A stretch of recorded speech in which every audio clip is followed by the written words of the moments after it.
प्रेरणास्पद कथा YouTube channel पर मैं धनंजय जैन आप सभी का हार्दिक अभिवादन करता हूँ। महाराज विक्रमादित्य का फिर से हमने एक नया एपिसोड, जो अनसुलझी पहेली है, उसको लेकर हम एक नई कहानी, एक नया चिंतन आपके सामने प्रस्तुत कर रहे हैं। महाराज विक्रमादित्य प्रजावत्सल्य तो थे ही। रात्रि के प्रथम प्रहर में अपने प्रजा के सुख दुख को जानने हेतु, उनका कुशल क्षेम पूछने के लिए, देखने के लिए, समझने के लिए वे रात को निकल जाते थे। उन्होंने देखा एक लकड़हारा पेड़ के ऊपर चढ़ जाता है लकड़ियां काटने के लिए, टहनियां काटने के लिए, तो उसके पीछे पीछे एक रीछ, जिसे हम भालू कहते हैं, वो भालू पेड़ पर चढ़ जाता है और उसके डर से वो लकड़हारा नीचे गिर के उसका मस्तिष्क फट जाता है और वो मर जाता है। महाराज विक्रमादित्य को आश्चर्य होता है, भालू पेड़ पर कैसे चढ़ सकता है? ये तो अनहोनी बात है।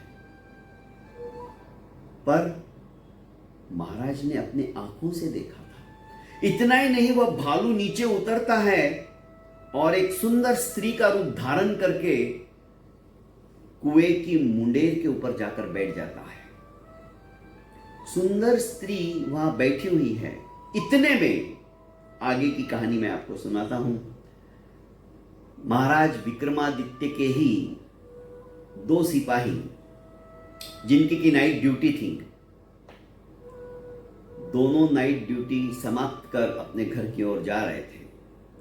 उन्होंने कुएं के ऊपर सुंदर स्त्री को जब देखा तो छोटे भाई की सबसे पहले नजर पड़ी। उसने अपने बड़े भाई से कहा कि भैया देखो, कितनी सुंदर लड़की बैठी हुई है, मनमोही। हठात उसकी तरफ देखते ही लगता है कि अपने चित्त को अपनी ओर आकर्षित कर लेती है। मेरा तो मन कर रहा है कि बस उससे जाकर शादी की बात कर लो। बड़े भाई ने कहा कि छोटे, अभी मैं बाकी हूं, मेरी शादी बाकी है और हक पहली शादी करने का मुझे है। घर का कोई बड़ा भाई शादी करे, उसके बाद में छोटी की बात आती है। तू अभी उसको देखकर क्यों मोहित हो रहा है? वो तो तेरी भाभी है होने वाली। पर भैया, उसे पहले मैंने देखा है। देखने से क्या होता है? हक की बात है, हक तो मेरा है ना। छोटे ने कहा, एक काम करो भैया, हम व्यर्थ के अंदर क्यों झगड़ा करें, हम उसी से जाके पूछ लेते हैं। यदि उसे मैं पसंद हूं तो मेरे से शादी कर लेगी, यदि आप पसंद है तो आपसे कर लेगी। उसके चक्कर में हम क्यों झगड़ा करें? पर झगड़े के दोस्तों तीन ही कारण हैं, जर, जोरू और जमीन।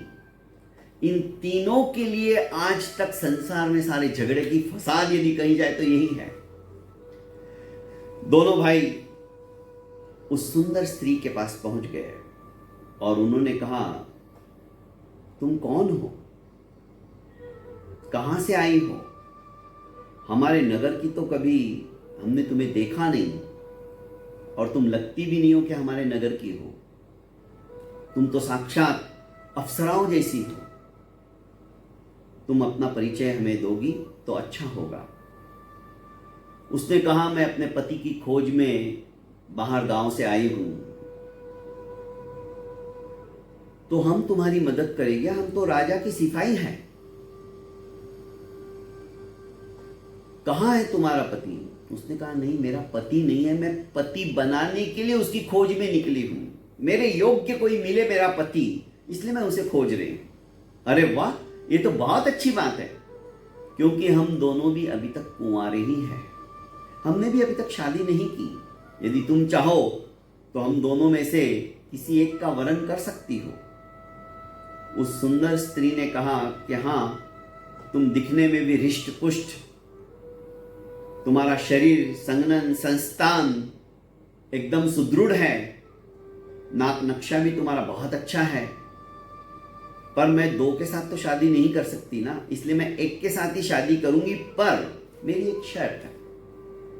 दोनों भाई उतावले तो थी, फटाक से पूछ लिया, बताओ तुम्हारी क्या शर्त है। महाराज विक्रमादित्य ये सब कुछ एक पेड़ के पीछे छुपकर सुन रहे थे, देख रहे थे। उन्हें लग रहा था अब ये मायावी जो कि अभी स्त्री बनी है, पहले भालू था, पता नहीं अब क्या गुल खिलाएगी, क्या खेल खेलेगी। उस लड़की ने कहा कि मैं किसी एक पराक्रमी पुरुष से विवाह करना चाहती हूं, और तुम दोनों मुझे पराक्रमी ही लगते हो, पुरुषार्थी लगते हो, मेहनती लगते हो, पर तुम दोनों में श्रेष्ठ कौन, कौन सबसे ज्यादा पराक्रमी, ये मैं जानना चाहती हूं। जो होगा मैं उसी से विवाह करूंगी। इतना सुनना ही था। दोनों भाई युद्ध के लिए तैयार हो गए। पहले मुष्टि युद्ध हुआ, कुश्ती चालू हो गई दोनों के अंदर। दोनों एक दूसरे के ऊपर भारी पड़ रहे थे। लड़की मजे ले रही थी, देख रही थी, दोनों का उत्साह बढ़ा रही थी। महाराज विक्रमादित्य निर्निमेष दृष्टि से यह सारा दृश्य देख रहे थे।